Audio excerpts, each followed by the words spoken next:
Tilda Neora police को मुखबिर से सूचना प्राप्त हुई। एक व्यक्ति दोपहिया वाहन में अवैध रूप से गांजा रखकर खपरी कला रोड होते हुए नेवरा आ रहा है। इसकी सूचना मिलने पर पुलिस ने घेराबंदी कर एक व्यक्ति को दोपहिया वाहन के साथ पकड़े गए व्यक्ति का नाम पता पूछने पर अपना नाम शमशेर अंसारी, पिता इशहाक अंसारी, उम्र 38 साल, साकिन वार्ड क्रमांक 17 तिल्दा रहने वाला बताया, जिसे मुखबिर सूचना से अवगत कराकर NDPS एक्ट के प्रावधानों का पालन करते हुए तलाशी लेने पर आरोपी के कब्जे से उसके दोपहिया वाहन के काले रंग की डिक्की में रखा हुआ अंग्रेजी में न्यूलिक लिखे हुए थैले में गांजा भरा पाया गया। इन सभी मादक पदार्थ गांजा को जब्त किया गया है।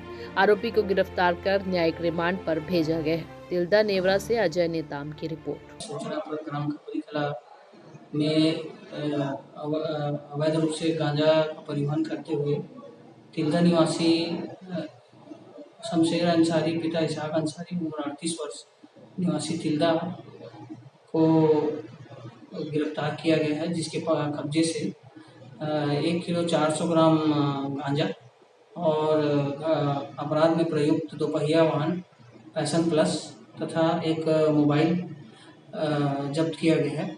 और आरोपी का कृत्य अपराध धारा सदर 20 NDPS एक्ट के तहत पाए जाने से उसे न्यायिक रिमांड पर भेजा गया है। आरोपी को इससे पूर्व भी थाना तिल्दा नेवरा के द्वारा अवैध रूप से गांजा रखे होने के अपराध में गिरफ्तार किया जा चुका है।